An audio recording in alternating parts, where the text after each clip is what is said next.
Ladies and gentlemen, welcome back to the Hard 100, a video series documenting the culling of my collection from what it is to what it's gonna be. And that is a Hard 100 games. I like trains as much as the next person, maybe a little bit more than the next person.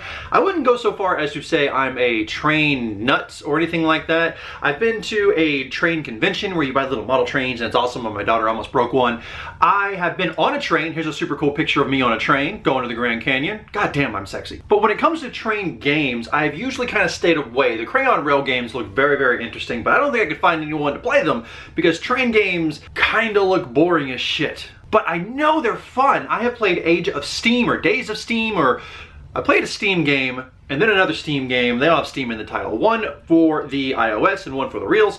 But then there are the games that are just train themed, your Ticket to Ride, that kind of thing. And I played my fair share of Ticket to Ride. But the game that I'm talking about today is a game that I genuinely love. It takes deck building, which I like. I love it as a vehicle to move games forward. A train, if you will. So, ladies and gentlemen, the game we're talking about today, all aboard! Trains. Well, Rising Sun and regular trains. There's a lot of fucking trains in this. Trains, Rising Sun, designed by Steve Ellis, based on the game created by Hisashi Hayashi, is a game in which you and a handful of players are building up routes and training. God, there's so many trains. What this game has you doing is on your turn, you're going to play cards from your hand. This is a standard deck builder. This is your Dominion style deck builder in which you have a grid of cards, and dims the cards you're going to have for the whole game, so get used to them. So you use your randomizers, you can pick a whole bunch of cards, just a couple of stale cards at the top that have been every single game, and then you're just playing the game. In the upper left-hand corner, that's your money. They actually call it money in this. That's what you'd use to buy your cards. How much do cards cost? Look in the upper right-hand corner. That's what it costs to buy the card. Now, all the cards do various things, but ideally all these cards are doing are either allowing you to get money to buy more cards, use a special ability to help you do the other thing, which is build rails. This game comes with a board. Now there are a bunch of different boards to choose from. The regular game comes with some boards. You can buy some boards separately. There are 2-player maps and 4-player maps and 3-player maps, which are 4-player maps, and also 2-player maps, which I already said. And laying rails is very simple as far as you take your little cube and you put it on a space. Depending on what space you put that cube on will depend on how much of your money that you played on that hand you have to spend, because you don't keep the money. So if you have to pay for something in a turn, you have to use the money that you paid for in that turn to use that turn. Other cards also allow you to build up rail stations, which give you point boosters at the end of the game. There are also routes, a la Ticket to Ride, that you can use to get bonuses and special one-time abilities. And that's it. You're basically playing Dominion to build routes, to get rid of all your little cubes, and the first person to get rid of all the cubes triggers the end game. That's it. But it's fun. It's fun as shit. This right here may be my favorite deck builder that I own. Now, I have talked about Clank in Space, and that was good. And I like the idea that it used a deck builder to fuel a game. This uses a deck builder to fuel a train game. A very, very light train game. But the cards are wonderful. The cards, you look at the art and you're like, oh, that's kind of boring looking. And then you look at the box and you're like, okay, that's kind of cool, I guess. But once you get into it, and you start looking at all the different things the trains can train, then you get caught up in it real quick. We are living in an era of games with bonkers ass themes. We have looked at games like The Troubled Life of Billy Kerr. We have looked at games like Cold Water Crown. And there's a huge game out there called Wingspan about fucking bird watching. You can have a game about literally anything, and this game is about trains. So no matter what your taste is, you can find a game that you like. I like this train game.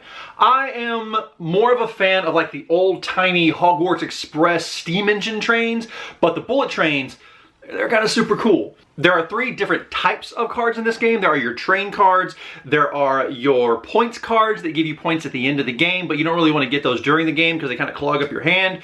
There are the laying rails, and then the building buildings cards, and there's also action cards and things like that. The way this game deals with slowing you down, clogging your train, is anytime you build a rail or build a building, it's the same building every time. Anytime you build a rail or build a building, you have to take a waste card. Usually when you buy the victory point cards, you take a waste card as well. These are just there to clog up your hand, and when you have all this waste in your hand, you're like, oh, what do I do with it? Well, some cards let you do things with it, but you can also on your turn just pass. in which you take all of the waste cards from your hand, you chunk them back in the garbage pile, and then move on. I've only played this game with 2 players, we'll talk about that in a second. But whenever I pass, you're essentially giving the other player 2 turns. But you know there's gonna come a turn later where you're gonna get 2 turns, and awesome.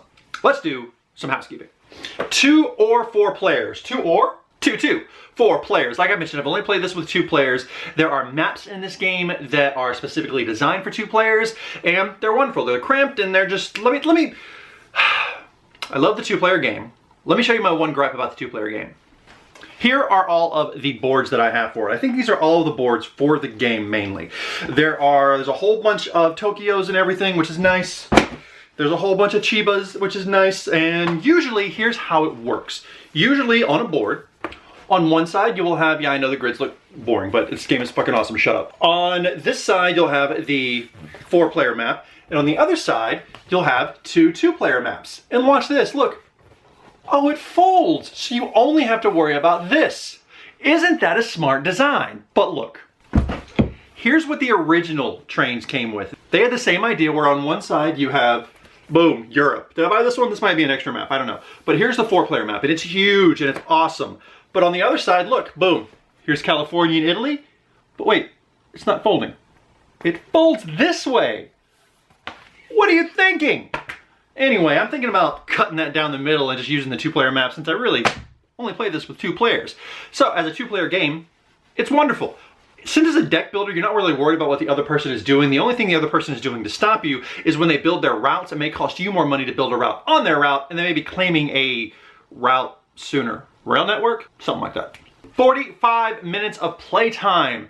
Yeah, the game is really short. Setup can be kinda long if you're playing with a 2-player game because you are drawing the randomizer cards and then finding the decks and then setting it up. But oddly enough, packing it away is really, really fast. You just go through the dividers and the thing go boop, bop, boop, bop, boop, bop, boop. But with 2 players, it's a little kind of annoying because instead of having 10 cards in every stack, you have to remove 3, so you only have 7. And instead of having the amount of cubes that you start with, you have to remove 3 of them. So it kind of shortens the game a little bit. I have no problem with removing the buildings and removing the cubes because the in-game condition is if you spend all your cubes and build all the buildings, that triggers the in-game, then you count points. But another trigger is if 4 of the stacks are empty.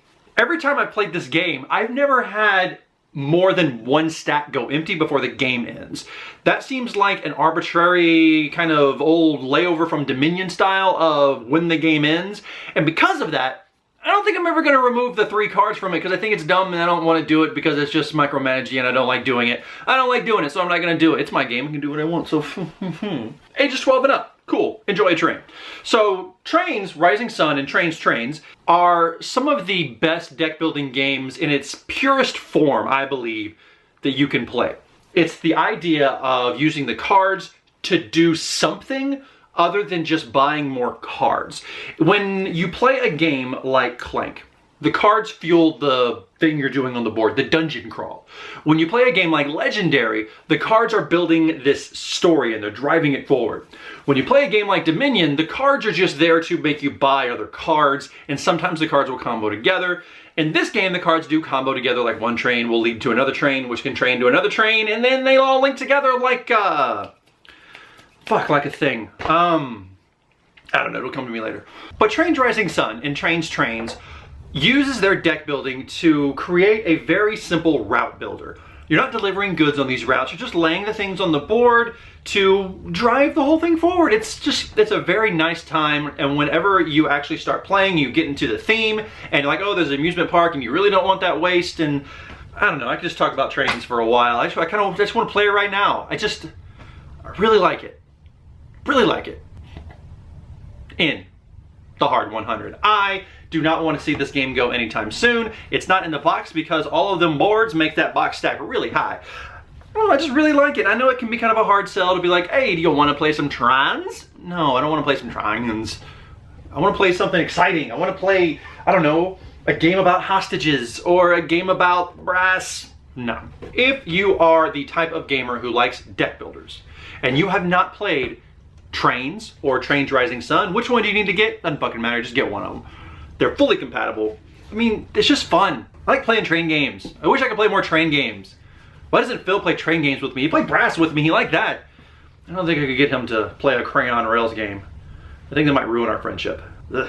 Ladies and gentlemen, thank you so much for joining me on this, the latest edition of the Hog 100. I hope you and yours are well. Peace out.